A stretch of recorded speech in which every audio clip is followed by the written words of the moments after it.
अस्सलातु वस्सलामु अलैका या सय्यदी या रसूलुल्लाह, अस्सलातु वस्सलामु अलैका या सय्यदी या हबीबल्लाह। पीर हज़रत अल्लामा यासीन शाह हाशमी साहब ने बड़ी इज़्ज़त बख्शी है और जो वादा किया है वो उन्होंने पूरा कर दिया है।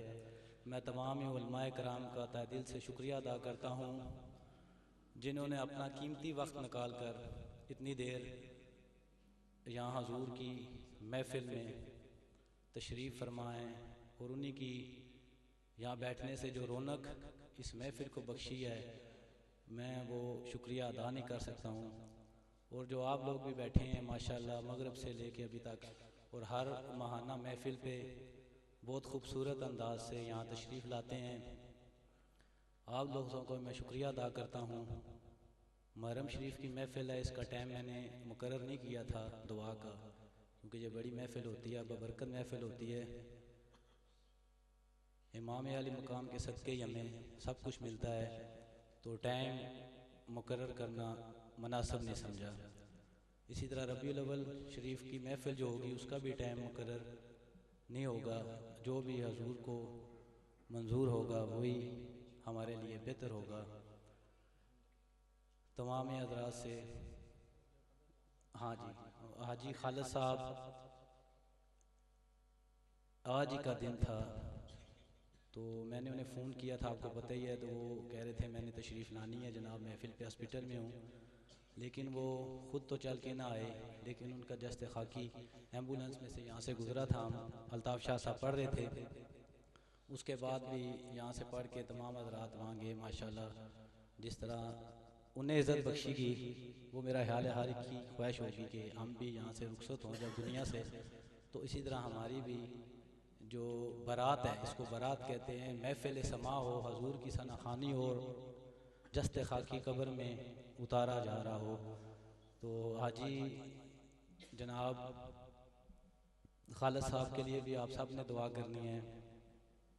हाजी तारक साहब जो हमारे बड़े अच्छे दोस्त थे, वो भी हर महफिल पे यहाँ खूबसूरत तरीके से स्टेज बनाया करते थे और सफाई किया करते थे, बड़े अच्छे अंदाज से महफिल का एहतमाम हमारे साथ मिलकर करते थे। वो भी आज दुनिया में नहीं है, एक हफ़्ता हो गया, वो भी दुनिया से रुखसत हो चुके हैं, उनके लिए भी दुआ करनी है।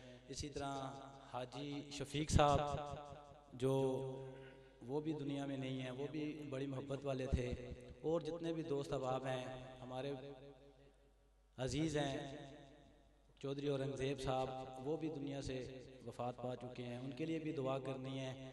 अल्लाह ताला हमारी इन महफिल में बैठने से उनकी कब्र को नूर से मनव्वर फरमाए। तमाम ही दोस्त आका हुज़ूर दुरूद शरीफ पढ़ें मेरे साथ मिलके, सल्लल्लाहु अलैका या रसूल अल्लाह।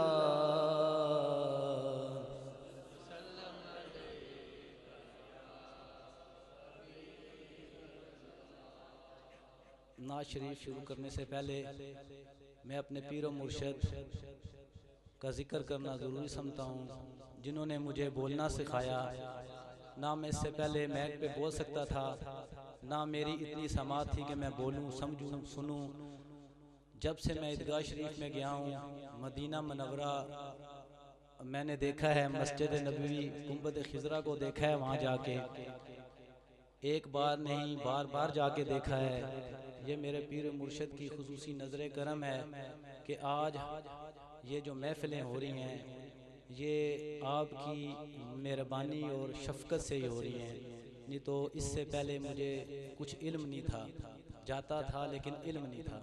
तो मेरे पीर साहब के लिए भी खुसूसी दुआ कीजिए, अल्लाह ताला उनकी उम्र दराज करें। आपकी वालदा मोहतरमा का भी वसाल हो गया है, उनके लिए भी खुसूसी दुआ होगी इंशाअल्लाह। जनाब हज़रत अल्लामा आसम मसूद साहब जो कश्मीर से तशरीफ़ लाए हैं माशाअल्लाह इस महफिल के लिए, तो वो खुसूसी दुआ जनाब करेंगे खुद। सल्लल्लाहु अलैका या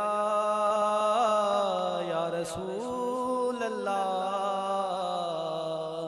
वसल्लम अलैका या हबीब अल्लाह। जुबान से क्यों मैं कहूँ आपसे छुपा क्या है,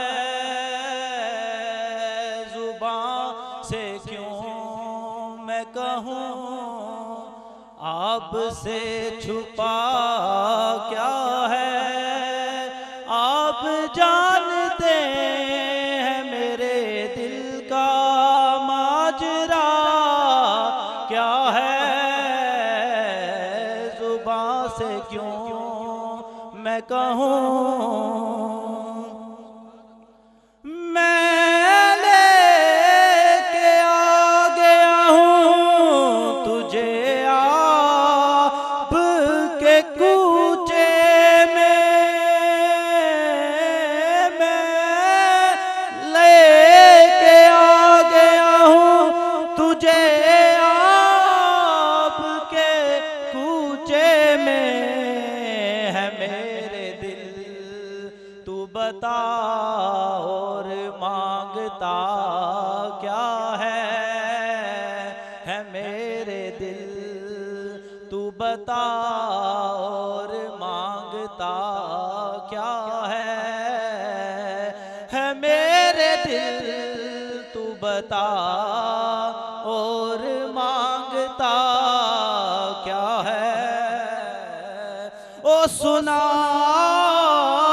के नेज़े पे कुरान के प्यारे ने बता दिया है फना क्या और बका क्या है, बता दिया है फना क्या और बका क्या है। वो क्या बताएगा, वो क्या बताएगा कुरान के रमूज बलाओ, जिसे पता ही नहीं शान मुस्तफ़ा क्या है, जिसे पता ही नहीं शान मुस्तफ़ा क्या है आल कश्ती नजूमे खुदा सहाबा है, आल कश्ती नजूमे खुदा सहाबा है। बगैर इनके हिदायत का रास्ता क्या है, बगैर इनके हिदायत का रास्ता क्या है। बरोज़े हश्र ये मीज़ान ये पुल सिरात अल्ताफ, बरोज़े हश्र ये मीज़ान ये पुल सिरात अल्ताफ। लिपट जा के कदमों से देखता क्या है, लिपट जा के कदमों से देखता क्या है मेरे दिल तू बता और